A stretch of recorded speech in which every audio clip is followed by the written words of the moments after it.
Ser podcast.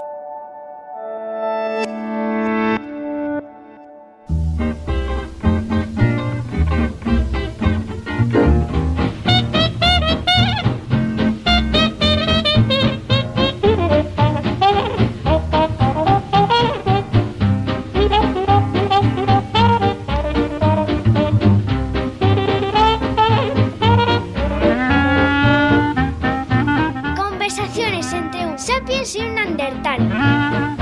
Juan Luis Arzuaga y Juan José Millás. ¿No será un sapiens y dos neandertales? No, el otro es de una especie inferior. When I'm with you I feel so small, right in my shell I wanna crawl. Wonder why I had to fall for you, oh you dog. Why do you make my life so tough? It seems I can't love you half enough. You're so heavenly, much too much for me. I wish that I were twins, you and me baby kins, so I could love you twice as much as I do. Episodio 4. La muerte.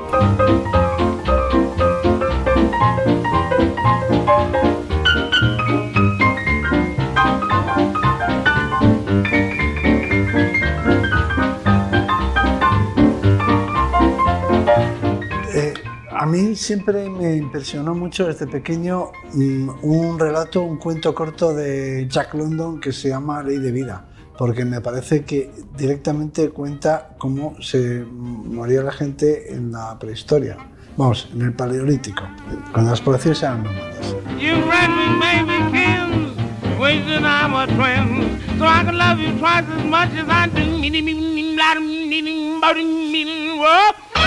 Bueno, y el relato empieza pues con una persona, un hombre, al que el grupo pues abandona porque ya lleva mucho tiempo esperando a que se mueva y no está en condiciones de viajar. Entonces ya no pueden esperar más, entonces su hijo pues le dice que lo siente mucho, pero que lo tienen que abandonar, ¿no? Estos son unos indios de Alaska. Del Gran Norte. Hace mucho frío, no pueden permanecer en el mismo sitio, el grupo tiene que continuar su camino.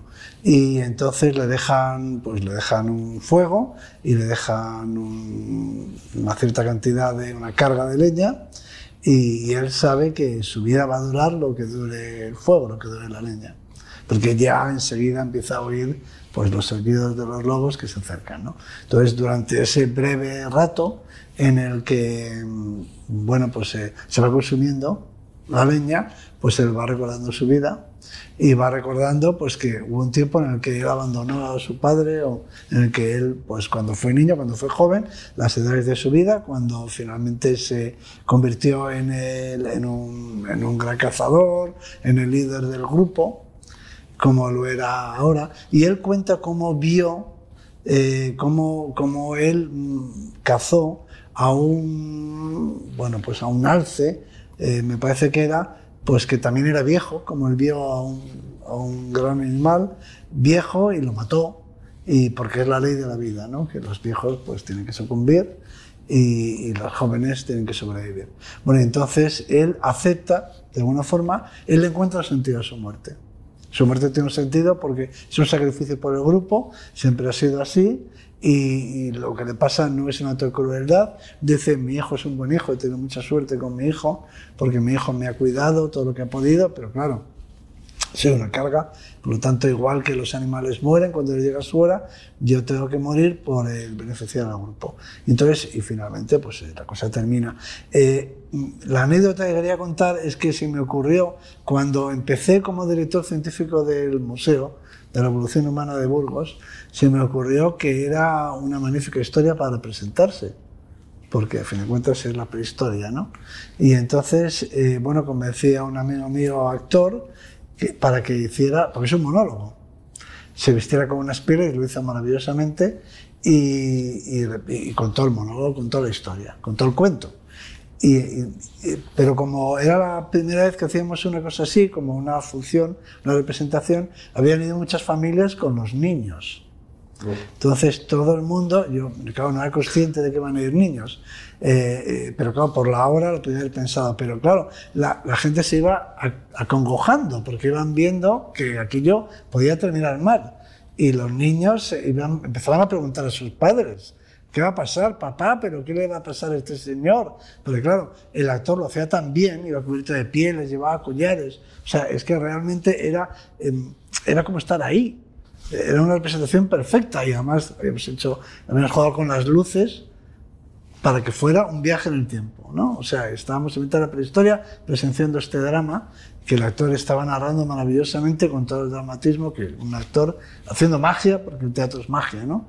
Estaba haciendo, nos estaba transportando a todos. Claro, los niños pensaban que eso estaba ocurriendo, todos pensábamos que eso estaba ocurriendo y empezaban a inquietarse, a preguntar a sus padres, papá, ¿qué va a pasar? Entonces todo el mundo esperaba que llegara la caballería al final, que algo ocurriera, es decir, que algo salvara, que volviera su hijo, por ejemplo, con la tribu a recogerlo, no sé, que se lo llevaran, pero no ocurrió, porque es la ley de vida, que tiene que morir.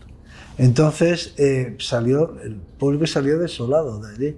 Los niños salieron desconcertados porque no lo podían asimilar, ¿no? Entonces me pareció una experiencia traumática, pues fue como un trauma, pero por otro lado interesante, porque eso me llevó a la reflexión de qué pasa con nosotros. Nosotros morimos en residencias, hay una cosa que se llama encarnizamiento, a veces terapéutico, a veces solos y desde luego sin sentido, ¿no? Ese sentido de este hombre que me parecía que su sacrificio era valorado, apreciado y tenido en cuenta, quizás se ha perdido. ¿Cuál fue tu primer contacto con la muerte, Juanjo? Mi primer muerto fue un señor en la calle. Yo volvía del colegio, tendría 8 o 9 años. El colegio estaba cerca de casa, volvíamos andando. Bueno, los niños éramos muy autónomos, ¿sabes? Y un señor que iba delante de mí y que además yo me vi trastabillar y tal, se cayó al suelo.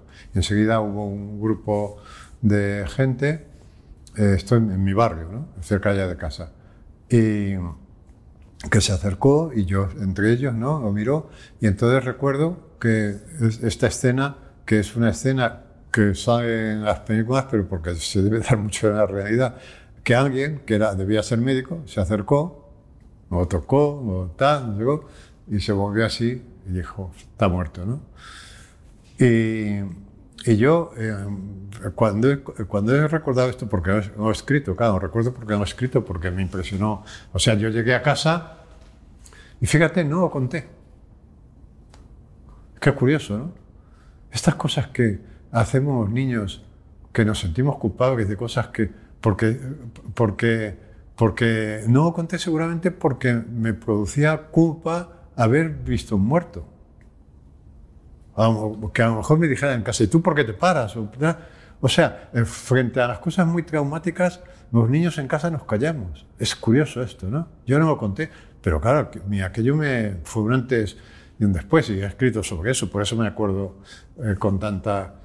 Y entonces yo, cuando he escrito sobre esto, he dicho, uno es del lugar de donde vio su primer muerto. Porque yo me siento de ese lugar, porque recuerdo el sitio justo de la calle, al que os podría llevar, el círculo que se formó, ese fue mi primer muerto. Sin embargo, hay poca muerte a nuestro alrededor y en la naturaleza sí que la hay, ¿no? Bueno, sí, de hecho iba a decir cuál había sido mi primer muerto, porque yo vi muchos muertos. De la siguiente forma, cuando vivíamos en Bilbao solíamos ir a la playa de Sopelana, que es una playa que tiene bastante resaca, o por lo menos cuando yo era niño me decían eso mis padres, que tuviera mucho cuidado, que se tenía mucha resaca, y había olas grandes, supongo que sigue siendo así, o a mí me parecían gigantes porque era niño, no lo recuerdo. El caso es que se producían bastantes ahogados. Y los ahogados pues terminaban, los arrojaba al final la ola, porque había olas muy grandes, y terminaban en la playa. Y allí ¿Pero era frecuente esto? Yo he visto muchos ahogados. Y entonces la gente se acercaba a hacer un corro. Sí. Yo también. Se formaba un corro en torno al ahogado. Y entonces me llamaba a mí la atención mucho porque Claro, esto tiene muchos aspectos. Primero porque la gente se acerca, porque hacen corro, pero estaban muertos, recién muertos en realidad, porque hay gente que se había ahogado y la ola lo había arrojado. Y la gente formaba un círculo y parecían vivos, pero estaban muertos. Me llamaba la atención, eran como vivos, muertos.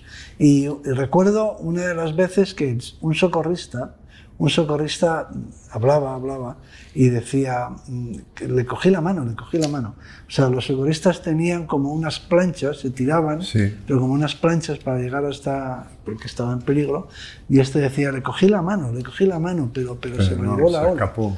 Sí. Entonces recuerdo al hombre ahí dándole vueltas al socorrista, explicando cómo estuvo a punto de salvarlo. La extrañeza de la muerte para un niño, ¿no? Porque, claro, no sabes. Entonces, recuerdo, hay un cuadro, yo no me acuerdo si lo vi en el Museo del Prado o donde lo vi, que se llama El primer muerto. Es un cuadro además famoso, ¿no? Entonces se ve un cuadro. Entonces yo a veces he tratado de fantasear, que no se produjo así, pero bueno, del primer muerto de la humanidad, ¿no? Claro. Eso fue un proceso, no hubo una cosa primero, porque si hubiera habido un primer muerto, habría habido una cosa de escándalo. ¡Ostras, qué es esto! Que es un poco, según me cuenta Arzuaga, hay alguna especie entre las que están los chimpancés y los elefantes, que están al borde, están como un cuarto de hora de saber qué es la muerte, ¿no? Entonces, cuando un chimpancé, porque cuando un perro se muere, el perro vecino pasa por su lado, o se lo come, o no pasa nada, quiero decir. Pero el chimpancé le toca así, le empuja, sí, como diciendo, muévete, ¿por qué no se mueve? Porque no entiende que no se mueva, ¿no? Entonces, yo a veces imagino, si se hubiera dado así, ¿no? Que la humanidad y tal, y de repente alguien se muere y dice, ostras, qué raro, ¿no? Sería noticia, claro. Qué raro, qué extrañeza tan grande, ¿no? Que es un poco la extrañeza que me produce al niño, que decía Arzuaga, era como vivos, pero estaban muertos. Sí, pero parecían vivos, pero estaban muertos. Y esto produce un cúmulo de movimientos internos en el niño tremendo, ¿no? ¿Ha cambiado la manera en la que piensas en la muerte y la frecuencia con la que piensas en la muerte? Vamos a ver, yo he pensado siempre mucho en la muerte, por mi temperamento, ¿no? Porque fui un joven trágico, un adolescente trágico, y leía mucha poesía que tenía que ver con la muerte y todo esto, ¿no? Poeta maldito, ¿no? Poeta maldito, sí. Yo he coqueteado mucho con la muerte. Y luego ha habido una época en que creía que te morías y ibas al infierno. Si te acababas de masturbar, a menos que hubieras hecho los 9 primeros viernes de mes, te ibas al infierno de cabeza, si no te daba tiempo a confesarte. Ostras, la masturbación tenía un precio, ¿eh? Había un riesgo ahí, ¿eh? Había un precio, porque hasta que te confesaras te podía ocurrir cualquier cosa. Bueno, entonces aquello era terrorífico. Además, los ejercicios espirituales eran terroríficos, porque eran todos a muerte, en infierno y tal. Bueno, y yo ahora... leí, no me acuerdo qué escritor, decía que la muerte de niños es incomprensible, de jóvenes es un asunto trágico, la madurez no sé qué, tal, y en la vejez es un asunto a resolver, una cuestión burocrática. Es decir, por eso la gente va al notario cuando ya es mayor, ¿no? Es decir, que llega un momento en que en la muerte es un asunto que sí, que está ahí y que es un asunto burocrático. Ahora, a mí te diría, si la pregunta es, ¿qué es la pregunta? ¿Me da miedo a la muerte? Yo te diría, no, a mí no estar me parece maravilloso. Yo recuerdo no haber estado cuando me hicieron la colonoscopia, porque me pusieron una sedación maravillosa, que era Propofol, que tomaba, por lo visto, Michael Jackson, y se murió de eso. Yo me moriría de eso si tuviera acceso a él. Y entonces, a los 20 minutos desperté y dije, ostras, no he estado. Y no estar me parece maravilloso. O sea, no estar me parece lo mejor que me puede ocurrir a un ser humano. Yo no tengo... Estarás deseando. Entonces. Estoy deseando. Ahora bien, no es... Las cosas no son así de unidireccional. Ten paciencia. Claro, Entonces. somos contradictorios. O sea, seguramente si a mí el médico me dijera mañana, te quedan 3 meses, seguramente me moriría de miedo. Muy probable pero yo creo que me moriría más de miedo por el sufrimiento previo, por si dejo todas las cosas en orden. Todo, o sea, por todo ese el sufrimiento moral añadido al sufrimiento físico. Ahora, si tú me dices, mira, eso lo firmo ahora, tú en este momento, Juanjo, te mueres, que es tu estar, y queda todo en orden, no te preocupes. Tus hijos, tu mujer, tal, todo está ordenado, todo queda tal, y todo queda bien, tal. ¿Sí o no? Sí. ¿Ahora mismo? Ahora mismo. Anda. Sí. No, sin duda. En un segundo, ¿eh? ¡Puf! Luego con la cabeza y me muero. Y todo está en orden, ¿eh? Dejo todo en orden. Bueno, no, pero ¿qué líos tienes ahí? Que no dejo arreglar? nada que arreglar. Bueno, querías Cosas- solucionarlo cosas de aquí per- al verano o algo. Cosas personales.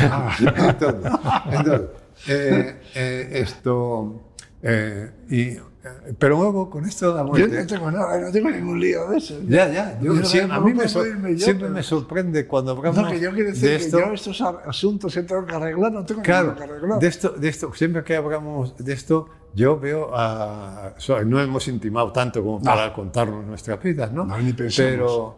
Pero sí, veo que no tiene nada que arreglar. Ya, ¿no? pero qué asuntos, qué es lo que hay que arreglar, Bueno. luego me lo cuentas, luego Bueno, me explicas sí. qué es lo que tenemos que arreglar. Pues a lo mejor es una conversación Pues venga. con un hijo, yo que sé, a lo mejor, o sea, Yo no hablé nunca, fíjate, quiero con mi decir, padre, no hablé nunca. yo siempre tampoco, lo he pensado yo tampoco. Que tenía que haber hablado, pero no. Pero lo hice. yo no solamente no hablé nunca con mi padre, sino... Bueno, hablé ¿sabes? muchas veces, pero Bueno, lo que entendemos cuando todos. mi padre murió, ¿sabes yo lo que pensaba? Lo que pensaba es, no me tocó nunca. O sea, este hombre no me tocó nunca.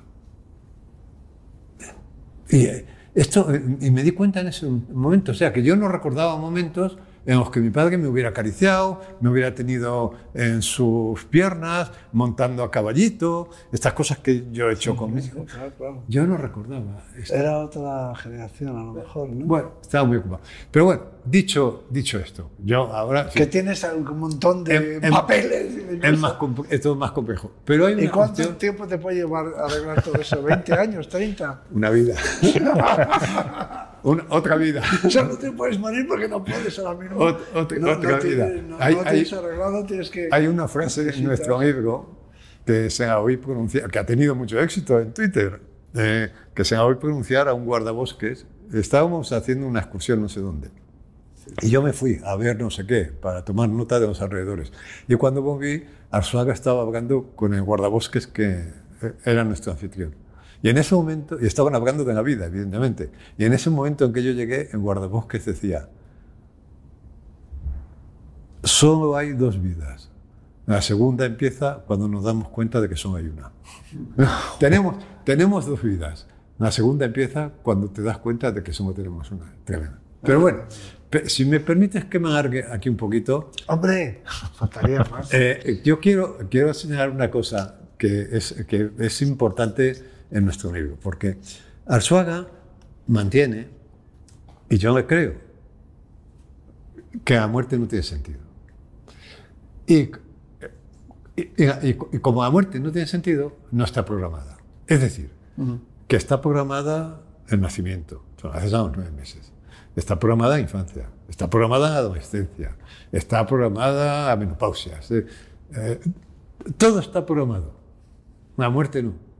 Y yo le digo, pero Arzuaga, ¿cómo es posible que no estando la muerte programada no se salve ni uno? Es decir, porque es que no se salva a nadie, ¿no? Entonces, claro, yo pienso en esto, de la muerte, y digo, joder, si es que la muerte finalmente es una desviación entre el útero y el ataúd.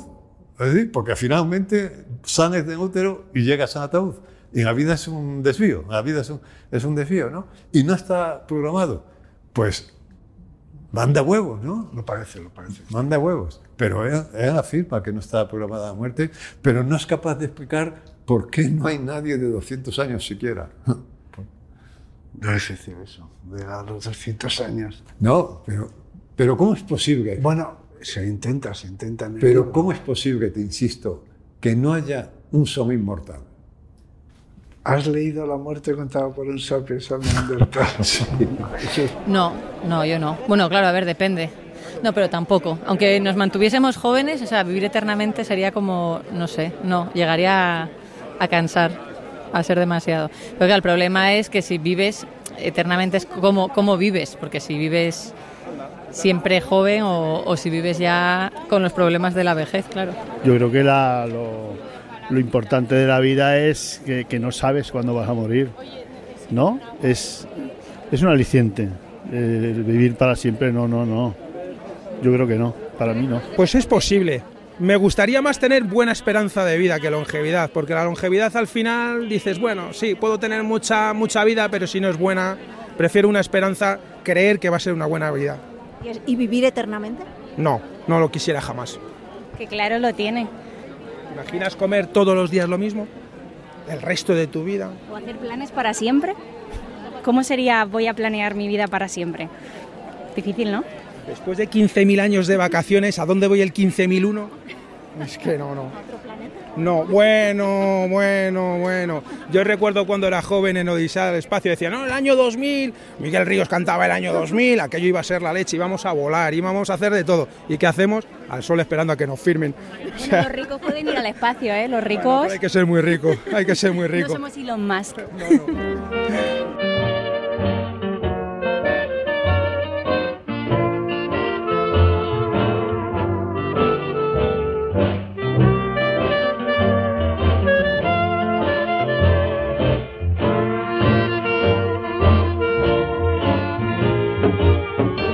Sí, si hubiera una cura a todas las enfermedades y a la decrepitud, luego hablamos de la decrepitud en el reino animal, no saldríamos de casa para evitar la muerte exterior. Exactamente. Entonces seríamos... Eso es un gran pensamiento. Sí, es un gran pensamiento porque no saldríamos de niños. O sea, nuestros padres no nos dejarían salir. Porque el único riesgo de morir es que te caiga una maceta encima, por ejemplo. O sea, no dejaríamos salir a nuestros hijos de casa. Los tendríamos bajo llave. No fuera así que cogieran un virus. Porque la muerte que viene de fuera no solamente son traumatismos, accidentes, catástrofes naturales, accidentes de coche, todo eso, sino que también son los virus. Los virus vienen de fuera. O sea que los tendríamos en casa a los pobres niños en una burbuja. Bueno, y nosotros nos tendríamos a nosotros mismos encerrados. Sí, pero no, ya habríamos nacido en una burbuja, nuestros padres nos habrían metido en una burbuja.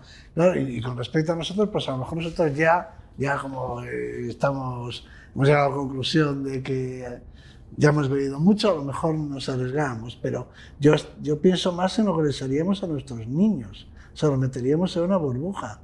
Claro, nadie haría nada. Nadie haría nada por miedo a morirse, porque como se puede evitar lo inevitable te abre muchas posibilidades. La muerte es el motor de la vida, según eso. Sí. Eso es... Sí, me dan razón, pero me la da así como... No, la muerte le da sentido a lo que hacemos durante la vida. Claro. Sí, sin duda. Pero yo tengo una frase aquí que, o sea, para mí, porque nuestras mentalidades, nuestras filosofías, esto suena muy pretencioso, pero bueno, si quieres que no, siempre hay modelos y referentes. Pero mi punto de vista, que es el epicúreo y tal, se puede resumir en esta frase. La muerte no es el problema. El problema es la vida. ¿Qué hacemos con la vida? O sea, la muerte no es un problema que tenemos que resolver. Tiene aspectos biológicos y médicos interesantes para un científico, y bien, claro, yo me dedico a eso, pues es biología, la muerte es biología, pues, y las especies tienen diferentes longevidades, todo eso interesa al científico, ¿por qué no? Y es muy curioso. Pero el problema es la vida, lo que tenemos que resolver es la vida, cada uno de nosotros. O sea, no te preocupes por la muerte, resuelve la vida, que es el problema que hay que solucionar. Entonces, eso te despreocupa mucho. O sea, una vez que ya llegas a la convicción de que el problema no es la muerte, que el problema es la vida, pues ya te olvidas de la muerte y te concentras en lo que... Claro, pero cada uno tiene su baremo de que es una vida consentida, ¿no? Bueno, claro, pues eso es un problema. Pues eso es un problema. La muerte no es ningún problema. Te sale un cáncer a determinada edad, un infarto, un ictus y ala. Y se acabó. O sea que ese problema no te preocupes, que ya te lo van a resolver. Lo que tienes que preocuparte es de la vida, pues ese problema no te lo van a resolver. Te lo tienes que arreglar tú. Entonces, bastante trabajo nos da la vida como para estar pensando. Claro, yo pienso, perdona, una de las cosas que yo, por ejemplo, te intento pensar respecto a la muerte, es que te lo van a solucionar, ¿no? Por eso, como me lo van a solucionar, aunque no está programado, es que debe ser una banalidad brutal, puesto que se me ocurre a cualquiera, porque todo el mundo se muere. Es decir, que finalmente es una tontería, ¿no? Y cito con frecuencia, a propósito de esto, en la novela La muerte de Iván Engels, de Tolstoy, que es la historia de un tipo que es un hipocondríaco, que coge una enfermedad, y la novela es todo el miedo de este hombre que se va dirigiendo hacia la muerte. Y la novela termina en el momento en que este hombre ya expira, y un segundo antes de expirar dice, era eso, que yo siempre he entendido que quería decir, qué tontería, ¿no? Es decir, que a la muerte, bueno, lo dice muy bien, te lo van a arreglar, pero que debe ser una tontería. Debe ser una tontería porque no sería una tontería si fuera excepcional, si le ocurriera a uno. Pero sobre todo no es un problema. O sea, hay que preocuparse por los problemas. O sea, tengo un problema con el coche, yo tengo un problema con el coche, tengo que pasar la ITV, y para pasar la ITV, la famosa jaca, para pasar la ITV tiene que estar un poquito presentable, porque si no, no la paso. Entonces tengo un problema con la jaca, no tengo que llevar al taller, el calendario, no sé cuándo, me tengo que excavar, esos son problemas. Pero la muerte, a ver, que no hay nada que pensar. Bueno, sí, porque la mayor parte puedes intentar evitarla o posponerla, pero las cosas que se pueden hacer para que eso se retrase en realidad tienen que ver con la vida, o sea, también con la calidad de vida y con tu forma de vivir. O sea que déjate de muertes. Y sin embargo, soluciona el problema de la vida, claro, que ese sí que es un problema. Y sin embargo, ¿qué fíjate, hacemos? Estamos aquí quitando importancia a la muerte, ¿no? Y sin embargo, hay un temor a la muerte. Y claro, también cuando llega la muerte de un ser querido, pues eso es un problema para los vivos. Claro. Y cuando uno se hace mayor y va desapareciendo el paisaje, su paisaje, porque la gente va cayendo, pero al final es una banalidad. Las generaciones se suceden. Yo el otro día hablábamos de no sé quién, una comida de amigos, y hablábamos de alguien, digamos, este murió. No, me parece que todavía a mí me pasa a veces cuando alguien cita a alguien, este actor se ha muerto. Yo ya pensaba que estaba. Claro, y no era ninguna importancia. No, sigue vivo, pero da igual, nos da igual. Porque realmente reconocemos que hay una edad en la que uno puede estar muerto vivo. Si hace mucho tiempo que no. Pero a lo mejor tiene que ver con... Arzuaga cita con frecuencia una imagen muy bonita de Ortega, que es la de las generaciones y los trenes, ¿no? Que es como una caravana.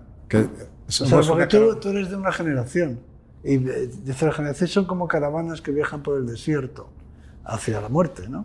Pero o sea, acaban desapareciendo todos, hasta el último acaba muriendo. Pero que tú vives con tu generación toda tu vida. Claro. Yeah. O sea, tú te relacionas, tus pensamientos, todo.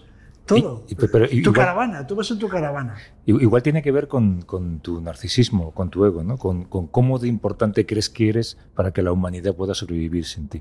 Pero se acepta la idea de que nadie se va a acordar de ti. Bueno, yo eso fíjate, es una de las cosas que digo, vamos a ver, la muerte es una tontería porque se muere todo el mundo. Así que, evidentemente, ¿qué es lo único que puede preocupar de la muerte? Que con la muerte muere el ego. Eso es lo que nos preocupa. Lo que nos preocupa es la desaparición del yo. Nos preocupa porque nos parece un poco inconcebible, ¿no? Esto de que el yo desaparezca, ¿verdad? Pero finalmente yo también digo, es que el yo es tan minúsculo, es que hay tantos yoes en el mundo, porque desaparezca uno tampoco pasa nada. Yo le digo que estoy de acuerdo con Millás y ya le he propuesto que en el próximo libro solo firmo yo. Porque yo Juan Luis, quiero decir, porque como es tan minúsculo el yo. El yo sí, bueno, lo quitamos. Yo siento que el yo, que ha desaparecido. Y bueno, y cuando hablamos de nosotros, ese actor murió ese escritor sigue vivo. Pero es que yo tengo ese sentimiento no ya con respecto a los muertos, sino con respecto a los vivos, porque no nos damos cuenta de que vivimos en España, que es un país muy marginal en el mundo, en el concepto de las naciones, y a mí me ocurre eso cuando viajo pues, a un pueblo del interior peninsular, ¿no? De estos que tienen como 3.000 habitantes, por ejemplo, o 2.000 o 1.000. Entonces, y yo reflexiono allí, ellos llevan sus vidas. Para ellos ese pueblo es el centro del universo, ¿no? Tiene sus aspiraciones, sus ambiciones, sus rencillas, sus temores, sus afectos. O sea, ese pueblo por el que estoy paseando en este momento es el centro del universo para una serie de personas. Sin embargo, que poco les importa.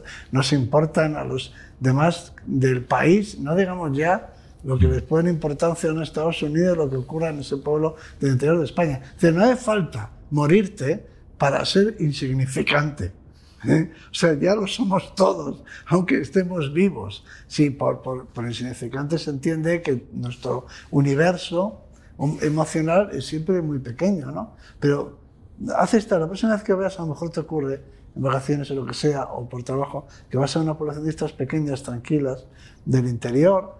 Digo del interior porque las de la periferia, las costeras, pues tienen más turismo, son más grandes, ¿no? Pero las del interior, tú dices, aquí pasa a su escala, como un fractal, lo mismo que pasa en Nueva York. Yo he pensado eso. Sí, es como Nueva York, es un Nueva York de tamaño diminuto, de 1.000 habitantes, que tiene su estación, que tiene tal. Entonces, para ellos... Pero entonces tienes que preguntar ya en vida ¿cuánto les va a importar a estos que yo me muera? Nada. No, pero ya en vida somos insignificantes. No tenemos que morirnos para pasar a ser insignificantes. Pero fíjate, estamos intentando convencernos de esto y evidentemente la muerte biológicamente es una idiotez. Es inevitable. Inevitable y por lo tanto una idiotez, porque lo inevitable es... Pues nadie es singular por morirse. Y sin embargo, está llena de misterio. Fíjate qué contradicción tan grande, ¿no? Está llena de misterio.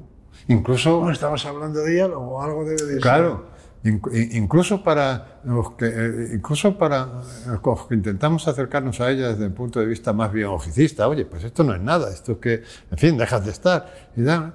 Pero al final dices, joder, no estoy diciendo toda la verdad. Hay una cosa ahí de misterio. Yo tengo un amigo, tenía un amigo que a los 40 y pico años tuvo cáncer de pulmón, era muy progresista, muy de izquierdas, profundamente ateo toda su vida, ni siquiera tenía el pasado religioso que puedes haber tenido tú o puedo haber tenido yo, que también fue a colegio de curas. Y recuerdo ir a verle al hospital cuando estaba ya en sus últimas semanas de vida, íbamos de vez en cuando a hacerle compañía, y en una de las últimas visitas abro la puerta de la habitación y había dentro un cura, y estaba hablando con el cura. Y yo nunca me atreví a preguntarle, yo qué sé, ¿te has apuntado a esto? ¿Te has arrepentido al final? Por si acaso, ¿no? Pero me sorprendió mucho. Y fíjate, que no se cuenta de tantos... Yo cuento, y hay una historia que cuento que es de Voltaire. Voltaire, cuando se estaba muriendo, le dije, oye, ¿por qué me llamas un cura, no? Y dijo, ¿y para qué? Y dice, hombre, pues para que Dios te perdone. Y Voltaire dijo, ¿y me perdonarás? Es un métier. Dios me perdonará, es su trabajo. Está muy bien. No está mal pensado eso. Pero está muy bien. Una de las cosas que se contaban mucho en los ejercicios espirituales... Pero no te decían eso de que era su trabajo. No, eso no. Me parece fantástico, me parece una frase genial. Ojalá me hubieran dicho eso. No. Me decían, contaban de grandes ateos que al final de su vida llaman a un cura, ¿no? Y eso pasa. Y es un momento de divinidad. Yo creo que ahora ya pasa menos porque el cura antes estaba más separado ahora el cura es uno, en fin, pasa por ahí, no distinguimos, va vestido ya como nosotros, ¿no? Pero entonces a mí no me extraña que en momentos de divinidad como los que precede la muerte, no sé, digas, bueno, por si acaso, ¿no? Que venga, no me parece, pero ellos lo decían como, toda una vida de ateísmo y luego mira, bueno, pues es una búsqueda del contacto humano, yo creo que también, ¿no? De un consuelo espiritual, porque nosotros no somos biología nada más, entonces necesitamos seríamos una máquina. Claro, necesitamos un consuelo espiritual y a lo mejor le concedemos al cura, incluso aunque no creamos, esa capacidad es su trabajo. Socialmente, claro, es su trabajo. De dar consuelo. Claro. Sí, sí. Fíjate, pero hay una cosa que me llamaba mucho la atención y la he comentado alguna vez y tuve una experiencia a ese respecto el sábado, este sábado pasado, fíjate, que es la siguiente. Yo me habrás oído contar que me impresionó mucho en las memorias de Adriano, el famoso libro. Adriano dice: quiero entrar en la muerte con los ojos abiertos. O sea, quiero enterarme de que me estoy muriendo. Quiero entrar en la muerte con los ojos abiertos. Y hay mucha gente que dice que quiere morirse sin darse cuenta. O sea, de pronto un ictus o no sé qué, y ya está. La famosa frase española de: mira, no se ha enterado. No se ha enterado, bien. Pero me llamaba la atención que en el libro este es Marguerite Yourcenar, ¿no? Sí, la que dice Adriano: quiero morir con los ojos abiertos. Quiero entrar en la muerte con los ojos abiertos.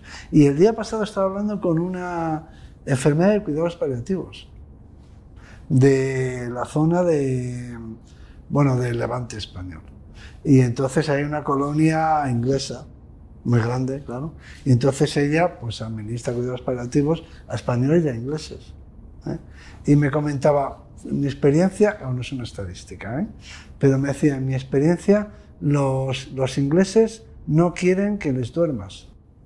O sea, que os sedes. ¿Quieres que los sedes? Quieren morirse con los ojos abiertos. Con los ojos abiertos. Dice, mientras que el español quiere que le duermas.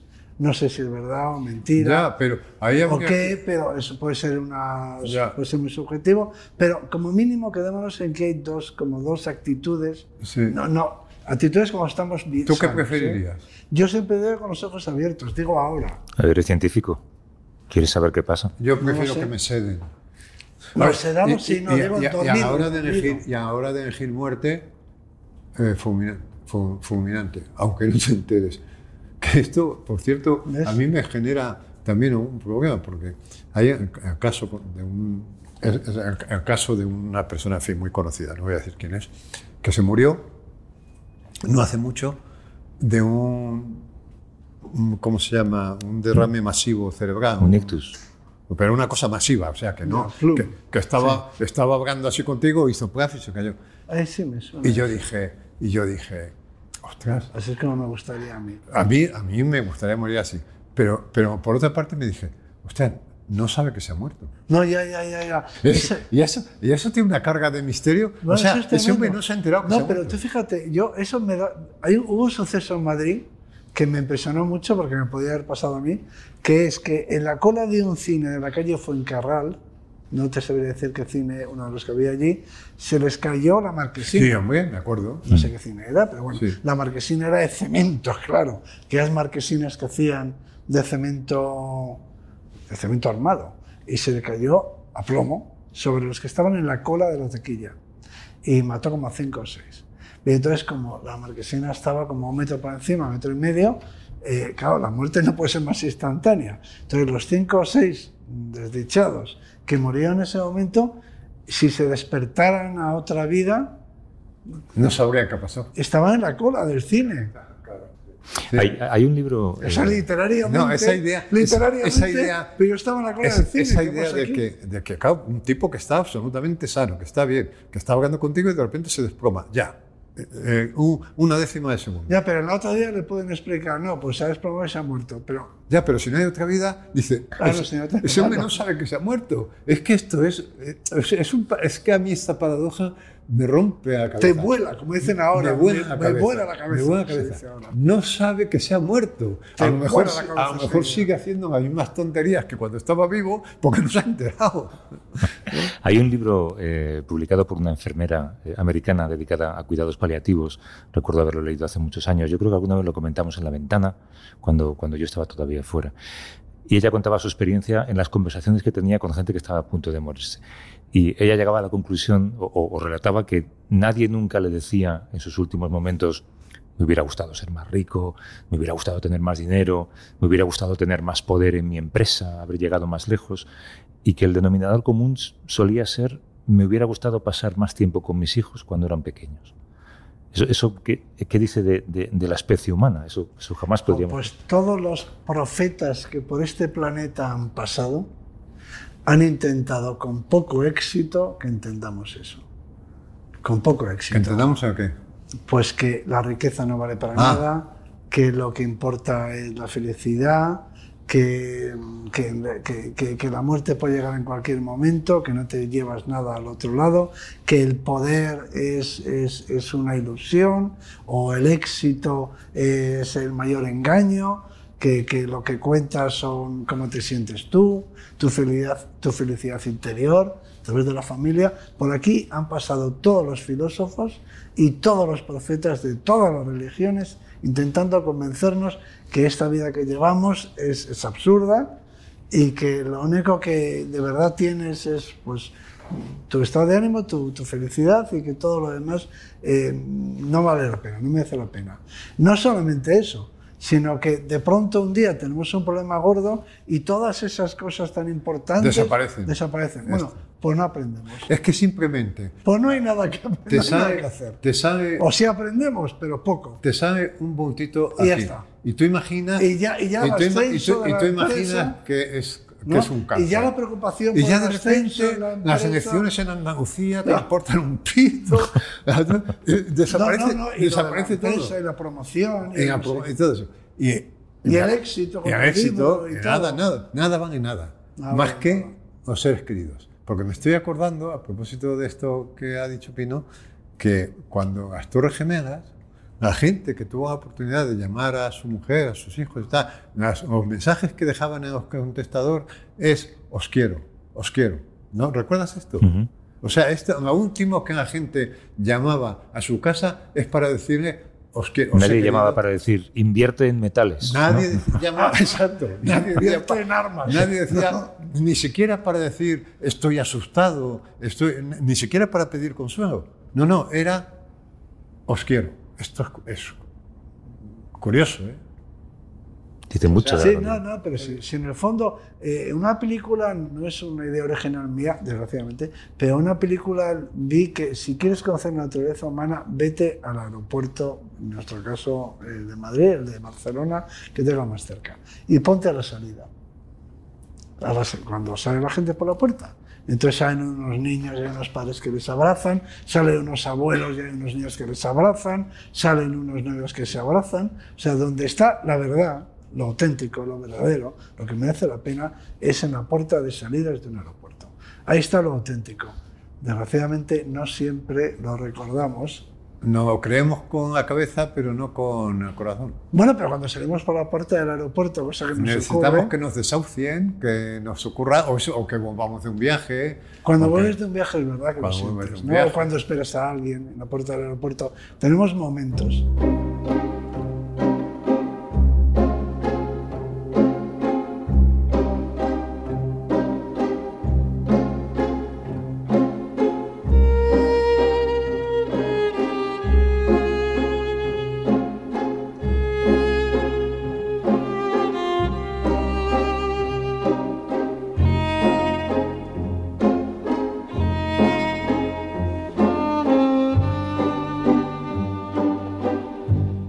En ese camino entre el útero y el ataúd, en la especie humana está la decrepitud.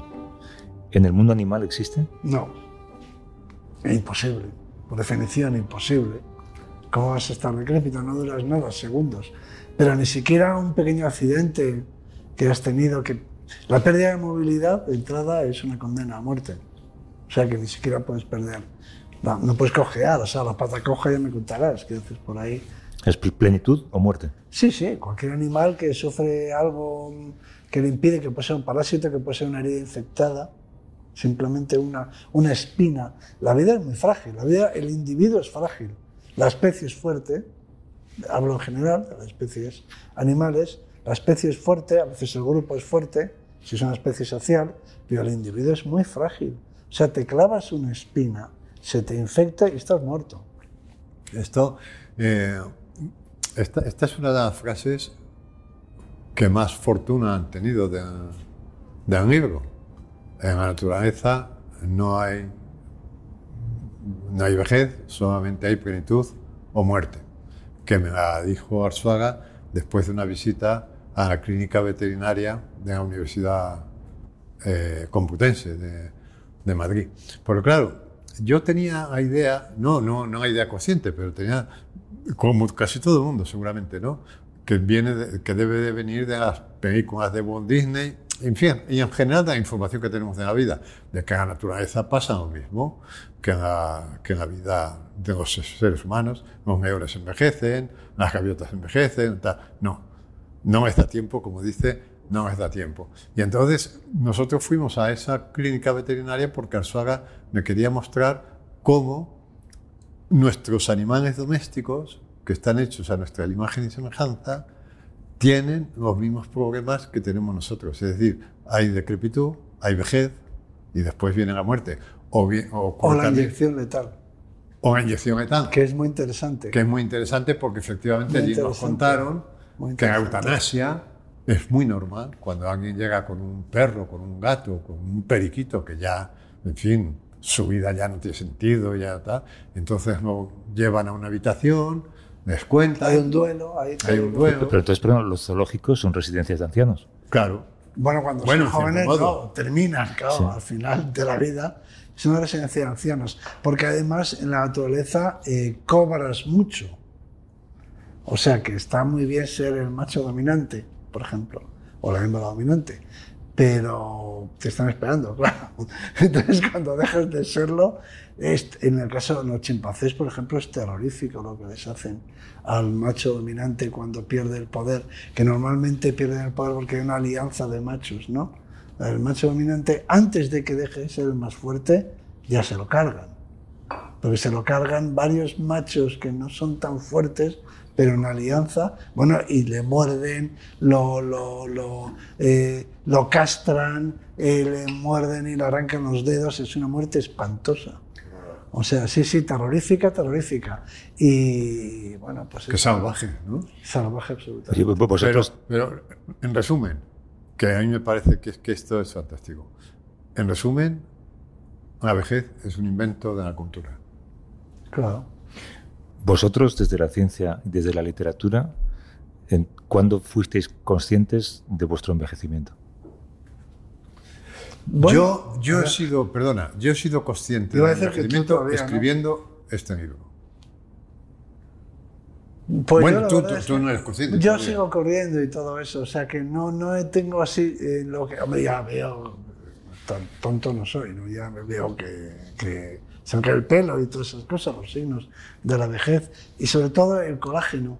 El día pasado estuve en una reunión de médicos y me decían, los cirujanos, me decían que, o sea, donde se ve la vejez es en la piel, cuando ellos intervienen, la cavidad abdominal, los órganos están bien, cuando llegan al hígado, al páncreas, eso está bien, los órganos, que donde se ve la vejez es en la piel, y es verdad, porque el colágeno pues hace que la piel... No se regenera. Cambia mucho, también se nota la piel en los cartílagos, hay cosas que no se regeneran y que se nota al paso del tiempo. Pero los órganos internos no lo muestran tanto, por lo general, y entonces uno ve signos de envejecimiento, pero claro, es un poco un estado de ánimo, no sé, ya lo ves, que hay que ver cómo estamos en esta foto, hay que ver cómo... Pero si eres un poco deportista o te mueves o tal, bueno, no lo notas tanto, ¿no? Hay un momento que se da en la vida a veces que te das cuenta que es cuando... La jubilación, por cierto, la jubilación es un paso, es un rito. La jubilación debe ser tremenda. Bueno, yo todavía no me he jubilado, pero cuando me jubile, lo será, quiere decir lo de la jubilación. Yo ahí recuerdo, mi abuelo era médico, mi abuelo materno era médico, y recuerdo haberle oído decir, el día que se jubiló, decía, ayer era médico y hoy no soy nada. O sea, ayer era un médico y hoy, vamos a ser un médico. O sea, es muy abrupto eso, ¿no? Claro, quienes no nos jubilamos hacemos ese tránsito de otro modo, pero claro, yo conozco... Si no lo notarías. Sí, no, pero yo conozco, claro, mucha gente de mi edad que está jubilada desde hace muchos años y simbólicamente algunos... Hay gente que no, porque llena su vida, pero hay gente que se pone en el sofá, enciende Telecinco y empieza a morirse, ¿no? Hasta que encuentren el cadáver, como dices tú, ¿no? Sí, y encuentran el cadáver viendo... Con Telecinco puesto. No, es que era un caso muy curioso de una mujer que descubrió... Bueno, en las grandes ciudades, ahora mismo en Madrid ¿Cuánta gente habrá muerta en sus pisos que vivía sola y todavía no nos hemos dado cuenta? Esto es tremendo pensarlo. Hay gente en estos momentos, hay gente muerta en pisos de Madrid o de Barcelona. Y uno de estos casos fue una señora que cuando la descubrieron llevaba 5 años muerta y se había muerto en el sofá viendo Telecinco y Telecinco seguía funcionando. Pero claro, pues fíjate, esta mujer algo más había hecho en su vida, porque eso sí que es el infierno, ¿no? Morirte y seguir viendo Telecinco eternamente, ¿no? Pero, no sé, iba a decir algo a propósito. Sí, lo de la vejez. Bueno, tenemos suerte en eso de que nosotros nos entretenemos y seguimos haciendo cosas y bueno. Y no tenemos ese sentimiento, ¿no? Porque el envejecimiento físico, mientras no sea algo que te impida moverte. Bueno, luego hay otra cosa que yo comento mucho, a ti te lo he comentado muchas veces, ¿no? Que la vejez no es una cosa lineal. Esto es, y además tú seguramente... Tengo una buena noticia para ti. Sí, me dices. Quiere decir que la gente piensa, esto es una cosa lineal, vas a peor, vas a peor y te mueres. No, hay veces que en la década de los 50 estás mejor que en la de los 40. Porque a lo mejor en la de los 40 cogiste una depresión, claro, pero lo anímico influye mucho en lo somático también, ¿no? Y entonces yo creo que, por ejemplo, en la década de los 50 estuve mejor que en la de los 40. Es decir, que al final te mueres, evidentemente, pero con mucha frecuencia das pasos atrás y de repente, a mi edad, de repente tienes temporadas estupendas y dices, joder, camino de bien, camino tal, no sé qué. ¿Y la buena noticia cuál es? Bueno, pues muy buena noticia, pero la leí anoche. Y, o sea, cuando se te olvida una palabra, ¿no? Sí. Dices, es que se me ha olvidado, o un lugar, o lo que sea, o dónde has dejado algo, ¿no? Y tú dices, estoy perdiendo facultades. Y entonces es un libro de una neurocientífica, una psiquiatra, y que dice, no hay que preocuparse por eso, que no va por ahí la cosa. Dice, darse cuenta de que te has olvidado de algo es un ejercicio de memoria. Ajá. O sea, la gente que de verdad pierde la memoria ni siquiera sabe que ha perdido la memoria. O sea, como tú dices, caray, no sé dónde he dejado las llaves, no sé dónde he dejado el coche, cómo se llamaba fulano y tal. Eso no es mala señal, porque te acuerdas de que no te acuerdas. Y eso no es malo, o sea que como muchas veces en nuestras conversaciones, caray, se nos están olvidando. Sobre todo con los nombres, ¿no? Bueno, pero te acuerdas de que no te acuerdas del nombre. Empezamos a dar rodeos, ¿no? Bueno, ya, ese hombre que... Pero lo malo es cuando ni sabes de que existe. Claro. O sea, no tienes ese problema porque ni siquiera recuerdas a ese hombre. Bueno, o sea que, ¿no? ¿Te parece un buen...? No, es una buena noticia, sí. Exactamente. Lo recordaré siempre que me olvide. Y me acuerdo. Lo recordaré siempre. ¿Cómo se llama? Pero que me acuerde de que me he olvidado. Bueno, y todas las cosas que resulta que te acuerdas, porque empiezas a pensar y dices, sí, hombre, que hizo aquella película que era un western con aquel director que era tuerto, y entonces te das cuenta de todo. No te acuerdas del nombre, pero tienes mucha memoria. ¿Conoces a mi bebé ese de Me acuerdo de?